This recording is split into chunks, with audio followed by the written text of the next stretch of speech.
Hello, I'm Kads, and welcome to today's video. So today we are finally at the end of the Khamir Legendary Fusion, and the portal is alight with a lovely purple hue, and it is time to pull thus some shards. So first things, I'll preface once again for those who don't know, if my official plan for this fusion is that I'm pulling shards here because I want to pull some voids, not because I need to. And as you can see here, the fusion fragment summon is effectively already done. We have 100 points. And I'm going above and beyond on purpose just because I want to see what happens when we pull some voids.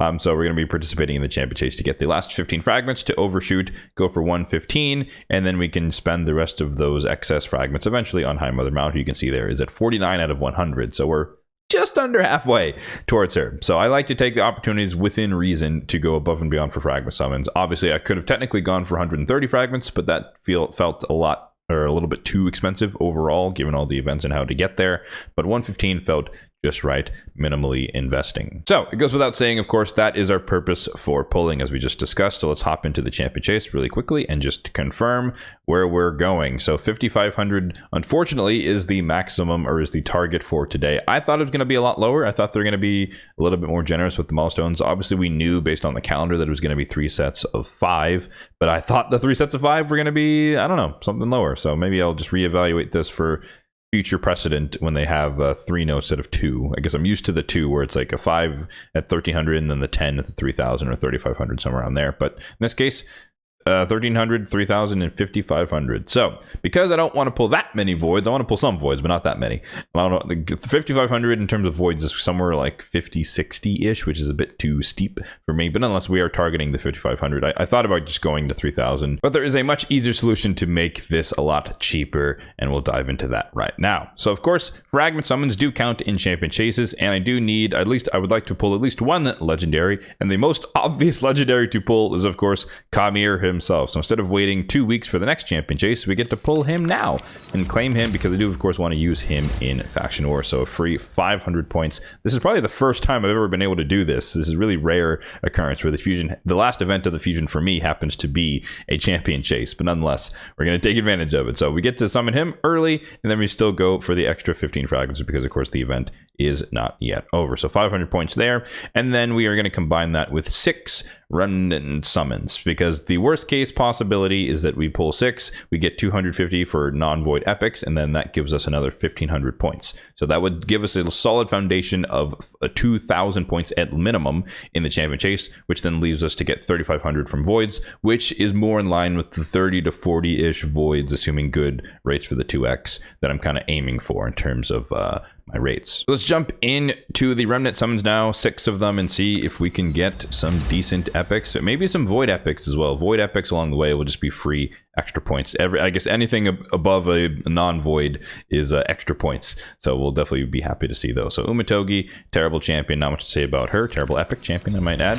So 250, that's our baseline. Another 250 there for Lich, one of the rosin epics. Not really much to say about him in the day and age. His kit is meh at best, and there's a lot of other things that you can use in place of him for like turn meter control, single target, and whatnot. But speaking of turn meter control, Sylar, void epic. So there we go, the extra 100 points relative to my estimation. But she came in clutch, honestly, for hard mode faction wars. I was really struggling for good speed and CC abilities in the Dark Elves faction crypt, and this ability here where you decrease their turn meter by 40% off rip is really strong, because a lot of the enemies in faction wars are really fast. But obviously, you know, she's well known in the past for a stun set, AoE on the A1, AoE on the A2 with decreased accuracy, and then also the turn meter drop, and then the aura as well. Speed in fact crypts by 22%. So sleeper pick for faction wars. If she's not a hard CC necessarily in terms of control, but the turn meter control can set someone else up on your team who is slower. So definitely happy to see her. I think that's going to be some empowerment for me on my account. 3 remnants down, 3 to go. Another epic as expected. I thought this was Fodbor for a second, but no, it didn't look like it. Madak, Eyes of Skyrion, or Sky Iron, I don't know. I honestly don't know what he does. Single target, block buffs, block actives, meh. AoE that can steal buffs, meh. Okay, bad. I know he was a former fusion epic. That's all I can really think of on the spot, but yeah, not too impressed Illusinia, Lady Mikage epic. That's basically our only claim to fame. And the last remnant summoned. Crazy. No, it's not going to be mythical.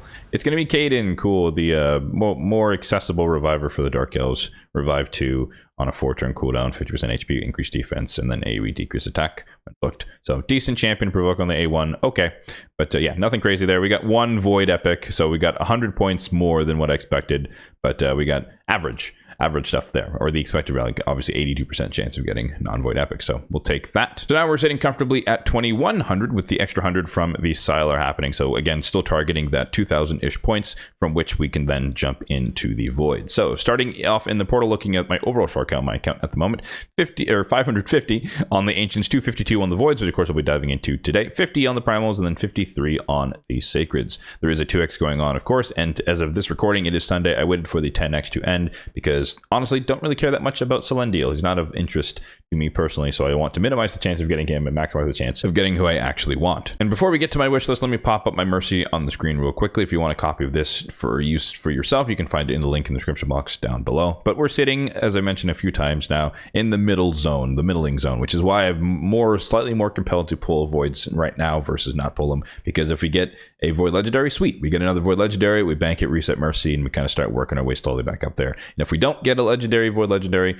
then we get ever closer to getting to Mercy, which means that we could be in a position then to go for a 10x, 15x, whatever, for a void legendary of my choosing. So of course, neither outcome is guaranteed, but statistically speaking, I'm more likely to not get a void legendary just mathematically here in this particular session. But if we happen to get lucky and do get a void legendary, my top 3 at the moment are Marishka, Queen of Hearts, and Sulfurion, but I'm heavily considering making Krutraxa one of my top 3 just because her, after the buff, she's really strong and really, really scary, even with the Total Guard meta. Even though Total Guard's getting nerfed a little bit in a month or so, she's still very powerful. Quad hitter can't really be defeated in terms of dealing with all the stacks on a Total Guard protected champion. But of course, we do also need some void epics along the way to get some decent points and decent return in the champion chase. Again, we are still trying to min max here, probably pull 30 to 40-ish voids and get 3,500 points or 3,400 points. So if we're looking for specific epics,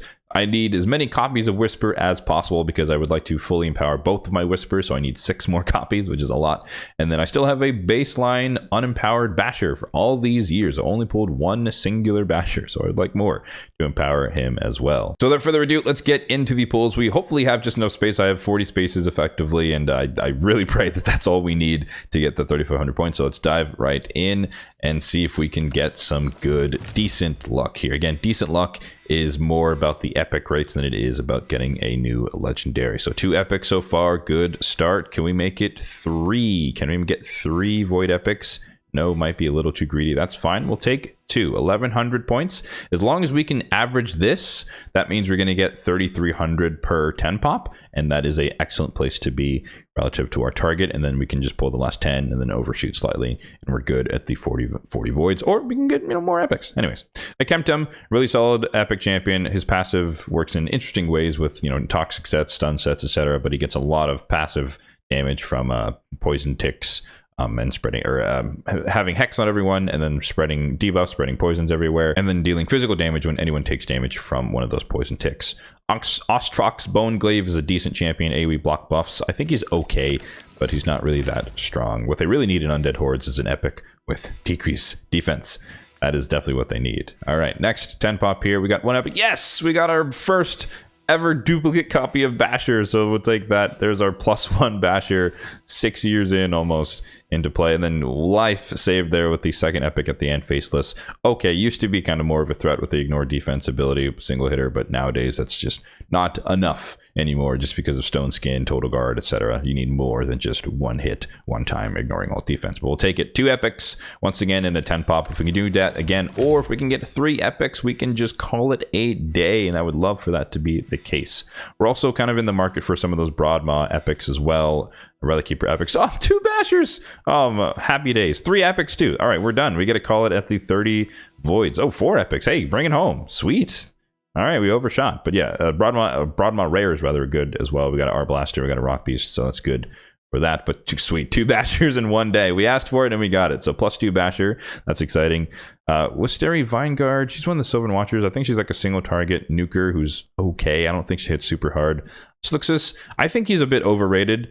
He's a decent Lizardman, nuker type champion, but I don't know. In my experience, he really hasn't hit as hard as I would have liked him to, at least in Faction Wars hard mode. He kind of underwhelming, but I digress.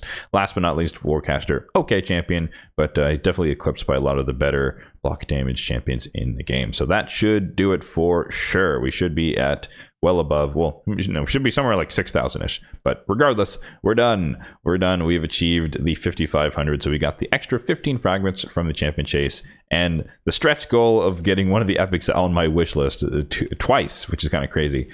Is super fun as well. So definitely take that again. +2 Basher finally on my account, which is more accuracy is the main thing, and more speed. Is good for him because I still use him every single day as one of my primary lockout champions. I do have Fabian, of course, but I like Basher for quick, easy, brainless fights where I don't have to worry about weak hits and affinity and all that jazz. So of course, the red dot in the index should be our brand new legendary Khamir Skull Die, of course. And for anyone who is interested, I will be booking this champion because I do think his kit is really substantial for the faction. I finally get to retire my Cure Grinder as my primary healer reviver for the team, so I'm happy about that as well. And yeah, I'm excited to use this guy, even especially with the books, I should say. Super cool kit, super great support, great base stats, and all that jazz. So he's going to be instantly my next 6-star champion. Unfortunately, though, I already finished the ongoing champion training event really quickly because we won, at least my clan won our first PR CVC in a long time, so I had a ton of energy to burn on champion training, and I ran it all 2,000 of it in the campaign to like just speed run the champion training event. So I'm already done, unfortunately. But next champion training tournament, I guess, would be the next thing.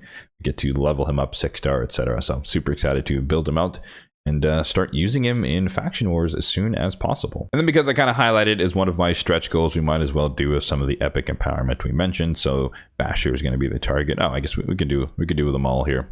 So Faceless, there we go. Even though I said he's not that great, I do have him built with some gear on, nothing crazy, but he is now +4, so he's done. He's maxed out. There is Sluxus. There we go. Sluxus is +2. Now he gets to +3. We'll take it. And then I saw Sylar there as well. So this is her first copy. I've definitely pulled copies of Sylar, but I haven't pulled a copy of Sylar since they added Epic Empowerment to the game, or more accurately, since I started actively using her. That's probably more true.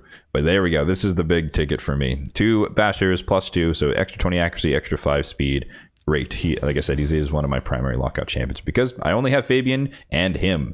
So I use Fabian for most, applications, but Basher, like I said, is kind of my easy mode, plug and play classic arena, farming a single arbiter type lockout. Just because I don't want to lose in classic arena typically, especially when I'm speed farming, and I don't want to have to worry about weak hits and affinity issues and all that jazz. So there you have it. That's going to do it for our shard pulling session for today. Let me know in the comment section down below what you got from your summons. Hopefully you got yourself a Void Legendary. I know a couple of people who have gotten something really cool out of their shards. Like I heard someone got a Tech Dion. I've heard someone got a Hecaton. I've heard about some Gaspards as well. So yeah, let me know what you got in the comment section down below. As always, if you did enjoy this video, then be sure to hit that like button down below. Really just help out the channel. And feel free to hit the subscribe button down below as well for more videos like this one in the future.